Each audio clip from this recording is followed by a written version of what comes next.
Good day, grade 7 learners, and welcome to the new episode of Learning. Come and join me.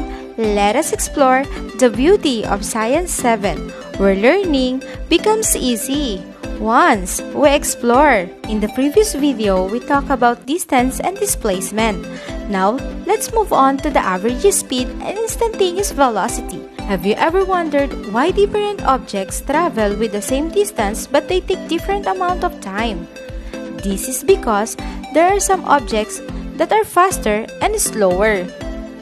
Aside from finding out how far the object traveled, we can also describe motion by finding how fast did the object move from its initial position to its final position.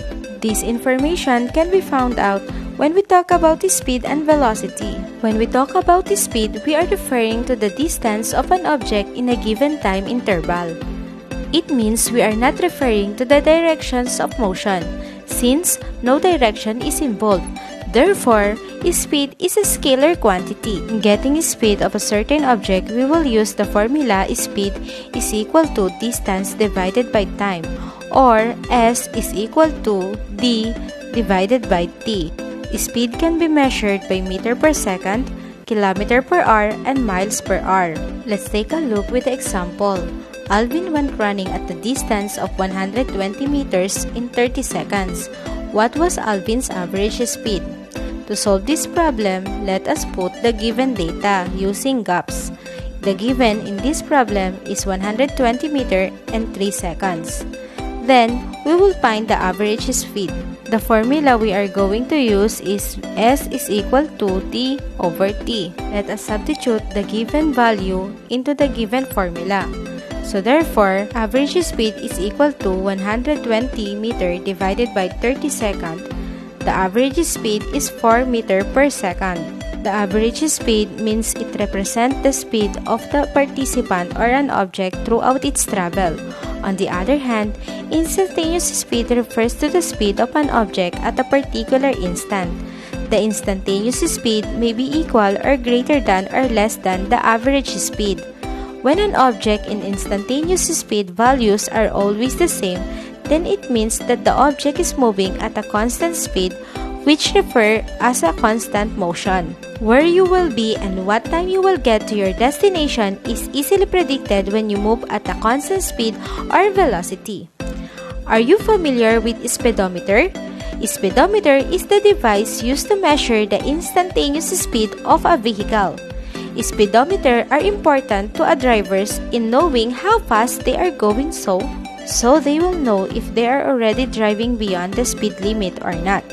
The greater speed limit in the Philippines is 60 km per hour on most highway and 100 km per hour in most expressways. Describing the motion of an object, we do not just describe how fast the object moves. We also consider the direction to where it is going.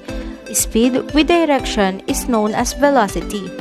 It gives us an idea how fast an object is moving into which direction. It is also considered as a vector quantity. It refers to a rate in displacement. In equation, it expressed as velocity is equal to displacement divided by time. Speed and velocity have the same units, however, velocity requires direction. Let us try the first example. What is the runner's average velocity if his position changes from 15 meter east to 40 meter east during 3 seconds time interval? Again, in solving problem, we have to list down the given data.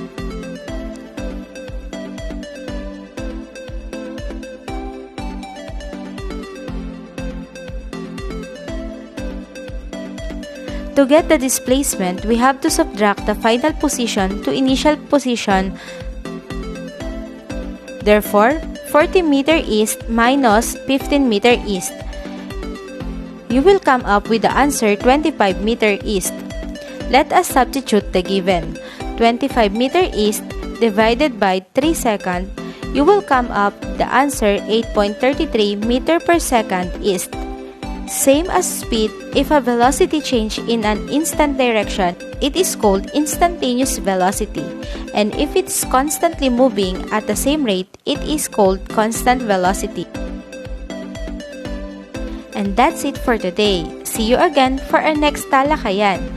I hope that you learned something new in this lesson. Bye-bye!